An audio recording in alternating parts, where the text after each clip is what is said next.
రాష్ట్రంలో BRS BJP ఈ రెండు పార్టీల వైఖరి కూడా రాష్ట్రం అభివృద్ధి కావద్దు, రాష్ట్రంలో ఎవ్వరూ బాగుపడొద్దు, రాష్ట్రంలో విద్యార్థులకు నాణ్యతమైన విద్య అందించొద్దు, రాష్ట్రంలో విదేశీ పెట్టుబడులు వచ్చి ఉద్యోగాలు రావద్దు, ఫ్యూచర్ సిటీ డెవలప్ కావద్దు, RRR రావద్దు, మూసి బాగుపడొద్దు.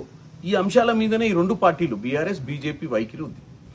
ఈరోజు రేవంత్ రెడ్డి గారి విదేశీ పర్యటన, రేవంత్ రెడ్డి గారు అమెరికాకు పోవాలని అమెరికాలో Harvard university, MIT university, Virginia Tech university అధికారులతోటి, అక్కడ ఉన్నటువంటి సిబ్బందితోటి, అక్కడ ఉన్నటువంటి ప్రొఫెసర్స్ తోటి డిస్కషన్ చేసి రాష్ట్రంలో ఉన్నటువంటి విద్యా సంస్థల గురించి, రాష్ట్రంలో ఉన్నటువంటి ఇంజనీరింగ్ విద్యార్థుల గురించి, వాళ్ళ నాణ్యతను, వాళ్ళ స్కిల్ని పెంచి వాళ్లకు గ్లోబల్ స్టాండర్డ్లో ఉద్యోగాలు వచ్చే అవకాశం ఉండే విధంగా వాళ్ళను తీర్చిదిద్దాలని ఒక మంచి ఆలోచనతోటి రేవంత్ రెడ్డి గారు అటు లండన్లో కానీ ఇటు అమెరికాలో పర్యటన పెట్టుకున్నారు.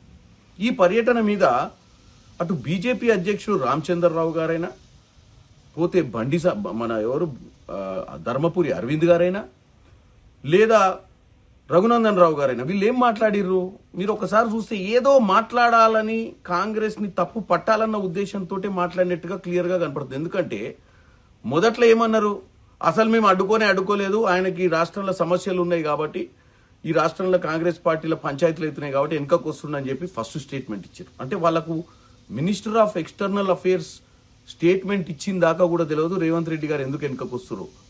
అప్పుడు బద్నాం ఏం చేద్దాం అనుకుర్రు, ఆయన వెనుకకు వస్తుండు, పార్టీ పరిస్థితి బాలేదు, ఇక్కడ చక్కదిద్దనికి వెనుకకు వస్తుండు, అన్ని చదువుకోండి అనే విధంగా మాట్లాడి తెలంగాణ ప్రజల్ని, కాంగ్రెస్ పార్టీని తప్పుతో పట్టించేటువంటి పరిస్థితి.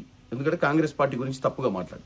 కానీ ఎప్పుడైతే మినిస్టర్ ఆఫ్ ఎక్స్టర్నల్ అఫేర్స్ మాట్లాడిరో, రేవంత్ రెడ్డి గారు విదేశీ పర్యటన ఒక ముఖ్యమంత్రి స్థాయిగా పోవాలి తప్ప ఆయన ఇష్టానుసారంగా ఆయనకి ఇష్టమైన వాళ్ళని కలవనికనో, ఇష్టమైన వాళ్ళతో తిరగనికనో పోనిక లేదని చెప్పి మళ్ళా కౌంటర్ ఇచ్చారు. నేను ఒకటే చెప్పాలనుకుంటున్నాను, మీకు సబ్జెక్టే లేకుండా ఎందుకు మాట్లాడాలి, మళ్ళీ దాన్ని వాస్తవాలు తెలుసుకొని దాని గురించి మళ్ళీ ఒక లైన్ ఎందుకు తీసుకోవాలని నేను కోరుకుంటున్నాను. ఎందుకంటే కేవలం మీ ఉద్దేశంలో రేవంత్ రెడ్డి గారు ఏం చేసినా కాళ్ళల్లో కర్రలేయాలి. గత ముఖ్యమంత్రి కేసీఆర్ గారు 2014 కంటే ముందు హైదరాబాద్ని న్యూయార్క్ చేస్తా, ఇస్తాన్బుల్ చేస్తా, కరీంనగర్ని ప్యారిస్ చేస్తా, వరంగల్ అని చెప్పి గాలి ముచ్చట్లు చెప్పింది. కానీ ఒక్కరోజు కూడా విదేశీ పర్యటనలకు పోయి వాస్తవంగా భారతదేశాన్ని కానీ మన తెలంగాణను డెవలప్ చేద్దామన్న ఆలోచన లేకుండే.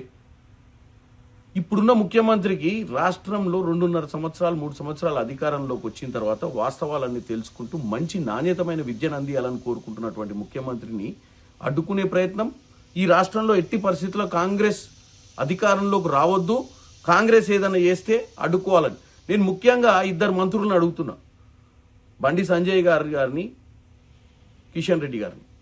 మీరు ఎక్స్టర్నల్ అఫేర్స్ తోటి మాట్లాడండి. తప్పేముంది మన రాష్ట్రానికి విద్యా సంస్థలను తీసుకొస్తే, తప్పేముంది మన రాష్ట్రానికి మంచి జరుగుతుంటే. మీరు ఈరోజు మీ మిగతా 2-3 ఎంపీలు ఎవరైతే స్పందించిర్రో సబ్జెక్టు లేకుండా, వాళ్ళకు కూడా కొంచెం జ్ఞానం ఇవ్వండి, కనుక్కొని ఏం జరిగిందో.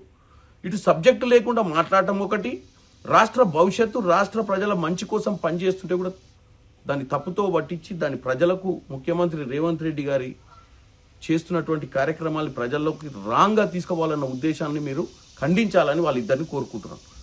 ఎందుకంటే బీఆర్ఎస్ పార్టీకి గత 10 సంవత్సరాల అధికారంలోకి ఇస్తే ఏ మాత్రం కూడా ఈరోజు ఇంజనీరింగ్ విద్యార్థులు ఈరోజు రేవంత్ రెడ్డి గారు 10 సార్లు ఎందుకు ఈ స్కిల్ గురించి మాట్లాడుతున్నారు, స్కిల్ డెవలప్మెంట్ గురించి, మన విద్యకు ఉద్యోగానికి మధ్య ఉన్న గ్యాప్ని ఫిల్అప్ చేయాలన్న ఉద్దేశంతో.